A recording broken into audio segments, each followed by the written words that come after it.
ರೀ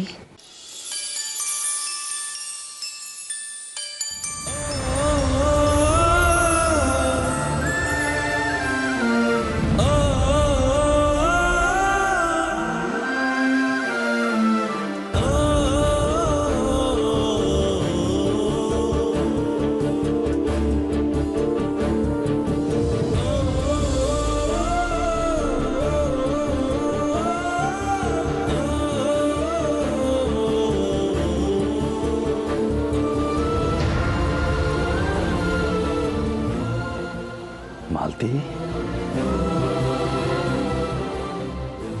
ಈಗ ನೆನಪಾದ್ಲ ಈ ಮಾಲ್ತಿ ನಿಮ್ಗೆ?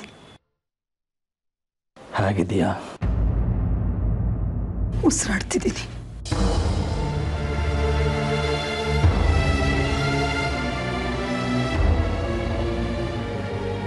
ನೀವು ಹೇಗಿದ್ದೀರಿ? ಸಂತೋಷ ಅನ್ನೋದು ದೂರದಲ್ಲಿದೆ ಅಂದ್ಕೊಂಡು ಸಮುದ್ರ ದಾಟು ಹೋಗಿದ್ದೆ. ಆದರೆ ನಿಜವಾದ ಸಂತೋಷ ಇಲ್ಲೇ ಕಣ್ಮುಂದೆ ಇದೆ ಅನ್ನೋದನ್ನ ಮರ್ತು ಬಿಟ್ಟಿದ್ದೆ.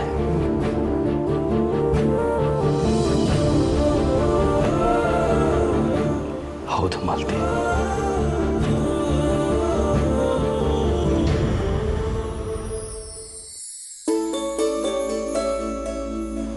ನಾನು ತಪ್ಪೇನು ಅಂತ ನಾನು ಇಲ್ಲಿಂದ ಹೋಗ್ತಾ ಇದ್ದಾಗೆ ಅರ್ಥ ಆಯ್ತು.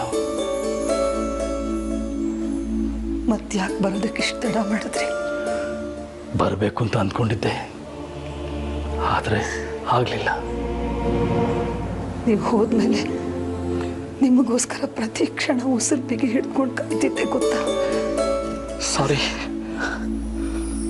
ನನ್ನ ಕಾಯುವಿಕೆ ಇವತ್ತಿಗೆ ಕೊನೆ ಆಗುತ್ತೆ ಅಂತ ಅನ್ಕೊಳ್ಳ. ನನ್ನನ್ನು ಕ್ಷಮಿಸಿದೆಯಾ ಮಾಲ್ತಿ? ಏನಿದು?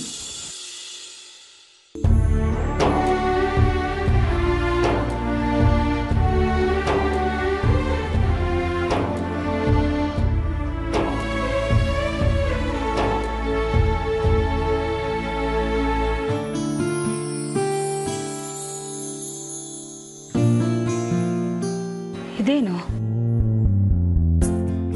ನನಗೆ ಕೊಡೋದಕ್ಕ? ಮಾಲ್ತಿ, ನಿಮ್ಮ ಮನಸ್ಸಲ್ಲಿ ಈಗಲೂ ನನ್ನ ಬಗ್ಗೆ ತುಂಬ ಪ್ರೀತಿ ಇದೆ ಅಂತ ಜಾಹ್ನವಿ ಹೇಳ್ತಾ ಇದ್ಲು. ಆದರೆ ನಾನೇ ನಂಬಿರಲಿಲ್ಲ. ಈಗ ಇದನ್ನು ನೋಡಿದ್ಮೇಲೆ ನಿಜವಾಗ್ಲೂ ಸಂತೋಷ ಆಗ್ತಾ ಇದ್ದೀರಿ. ನನಗೆ ತಾನೇ ಈ ಹೂವು ಮುಡಿಸ್ತೀರಾ?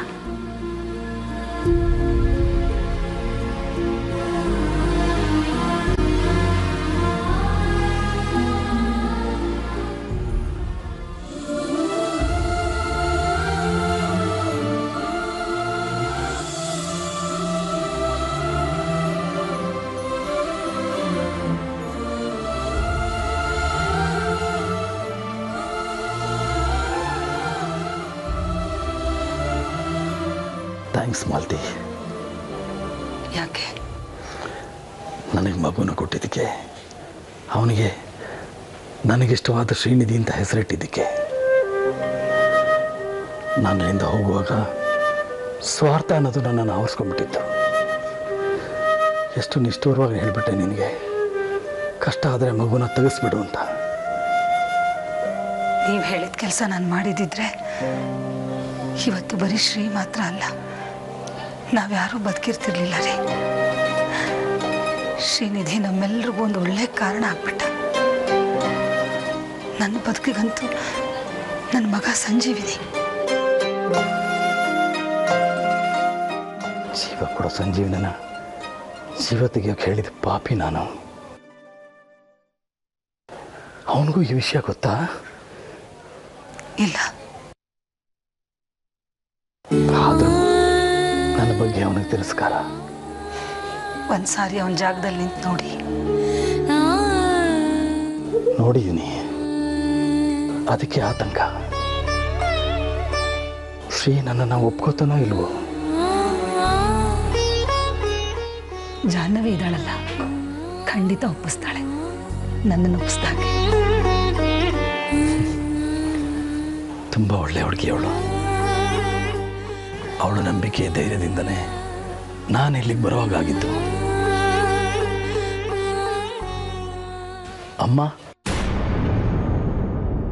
ಅಮ್ಮ ಒಪ್ಕೋತಾರ ನನ್ನ?